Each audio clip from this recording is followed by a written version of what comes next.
Hey, how's it going? Welcome back to my channel, The Lazy Bookworm. It is now February. We have left January behind, and that means only one thing. A wrap up of what I read in January. I read quite a lot of books in January, which I'm very pleased about. And I actually finished quite a few books that I had started in December 2022 in January, which I'm also very pleased about. It is the books that I started in December and finished in January that I'm going to talk about first. And the first two are kind of sort of related in that they are non-fiction books about Germany, and they are Darkness Falling, The Strange Death of the Weimar Republic in 1930 to 1933 by Peter Walter, and A Village in the Third Reich by Julia Boyd. With Darkness Falling, it is about the sort of 3 years preceding the Third Reich coming into power in 1933. And what I found really interesting was the sort of first half of the book, or the main half of the book. It was profiles of different personalities that were in the Weimar Republic and how they shaped the Weimar Republic, but also how they were affected by the Third Reich coming to power. And I just thought it was interesting because most of them I'd never heard of before. A Village in the Third Reich is about a small village in the Bavarian Alps and how they coped with the Nazis coming into power. And I just thought it was a really cool way of talking about the Third Reich and how it affected people of Germany through this one small little village. Other book I finished in January was The Valley of the Assassins and Other Persian Travels by Freya Stark. This was a book that was, I think, published in the 30s or 40s, and it is about Freya Stark's journey to the Middle East and Persia, which is modern day Iran. And I just found it really fascinating. I find Freya Stark a fascinating character, and I'd like to actually learn more about her. Even though it was a very interesting story, I actually found that the language quite hard to read sometimes. I don't know why, I just couldn't get into it. The next two books I finished in January are actually fiction books, and they are The Haunting of Hill House by Shirley Jackson and Mary Ventura and the Ninth Kingdom by Sylvia Plath.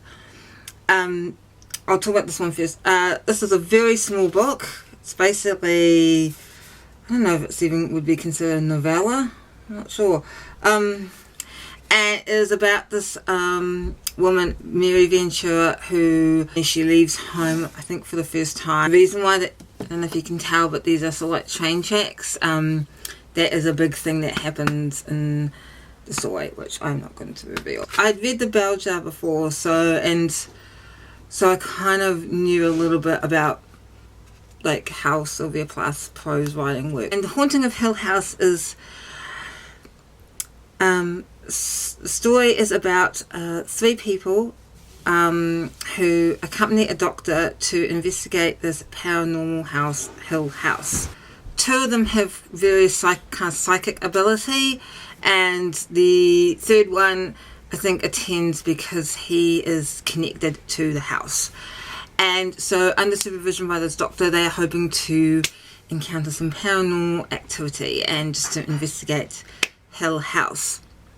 I like this book. I did like Jackson's other book, We've Always Lived in the Castle, better, but the next book I finished was Paradise Lost by John Milton. This one has Paradise Regained, this copy, but I just read Paradise Lost. I really enjoyed it. I think because it's a lot to take in, it's one of those books that you have to read really slowly. I was hoping to finish it in December, but I just knew I wouldn't, so I made it my aim to finish it in January. And again, it's definitely one of those books that I would probably read again and I'd probably get something new out of it. The books I started in January, the first one is Fox 8 by George Saunders. I've never read any George Saunders before, but I do want to read his book Lincoln in the Bardo. So I thought this would be a good sort of introduction to his work. It's quite a short story, and it's a story about a fox, Fox 8, and his relations with his other fox family, and also his relation with us humans, and how him and his other foxes go on a journey to find food. And I wish I had the book with me because it had some really nice sort of line art, and it was just a really, not a cutesy book, but it's a really lovely, nice book. The second one is The Moon Spinners by Mary Stewart. It's sort of like a mystery novel, but it's not really like Agatha Christie. It's probably a bit more, maybe like Daphne du Maurier. I'm not sure. I haven't read enough of du Maurier to be able to compare. It is about this woman who is on the island of Crete, who goes for a walk and finds two men by the side of the road, with one of them severely injured. And she talks to them and she tries to help them, and it all comes out that one of the men, his walking companion, has disappeared. And so she goes off to try and find his companion, and it all just leads into this big sort of twisty-turny mystery. I really enjoyed it, and I'm hoping to maybe read more Mary Stewart. The next three are all non-fiction, and the first one is another travel book. It is A Time of Gifts by Patrick Leigh Fermor.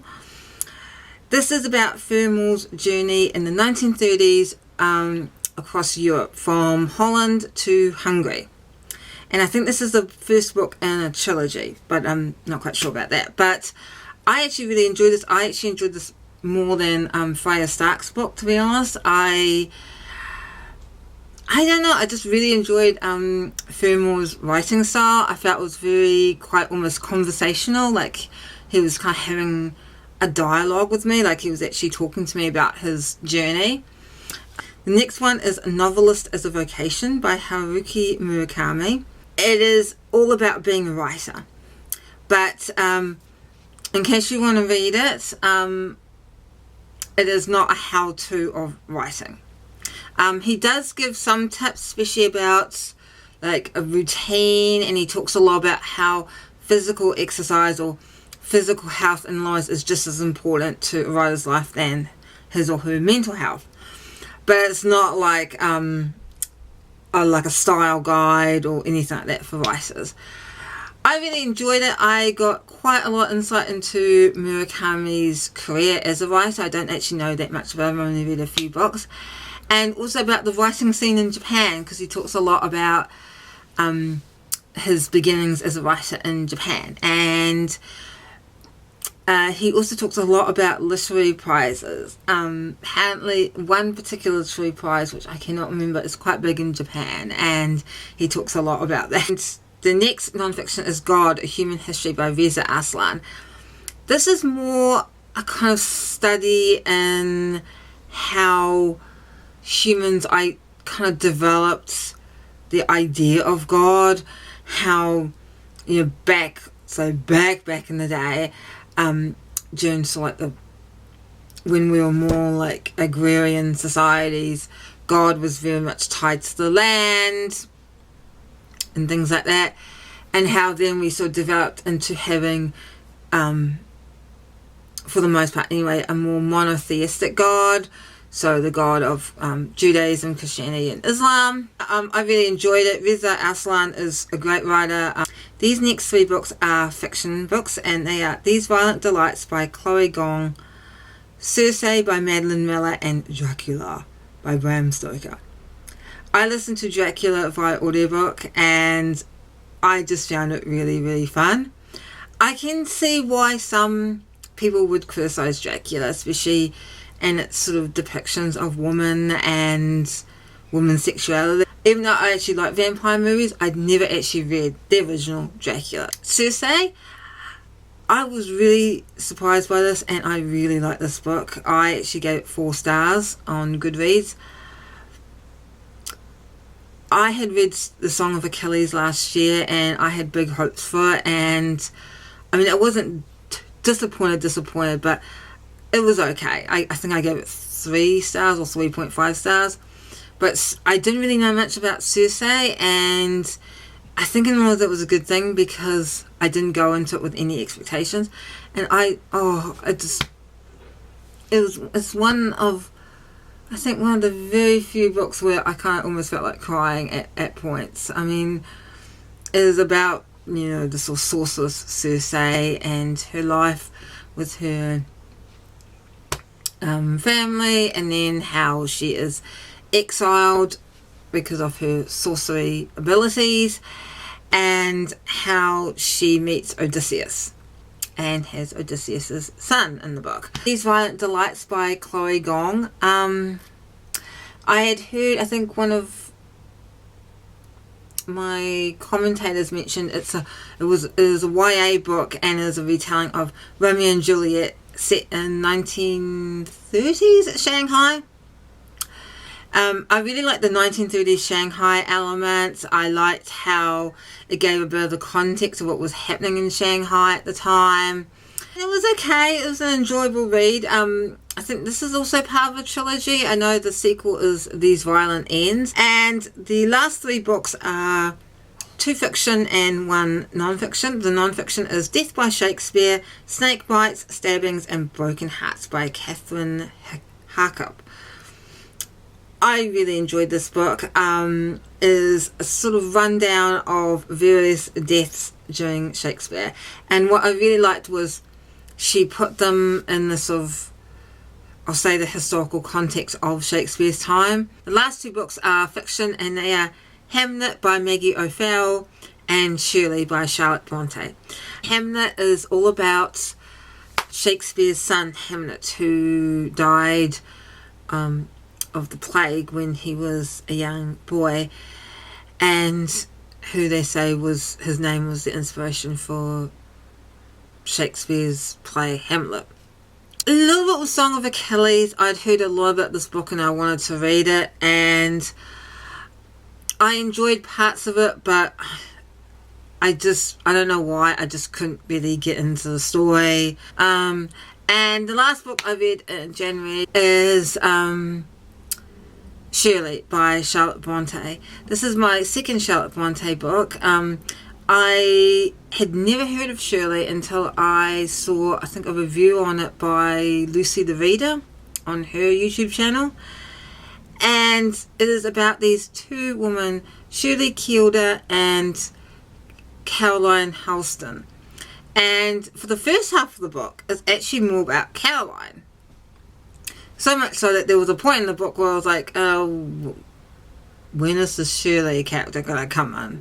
And they live in this village, and it's still about their lives and the lives of a man called Mr. Moore, or George Moore, who is Shirley's tenant on her land and who owns the mill.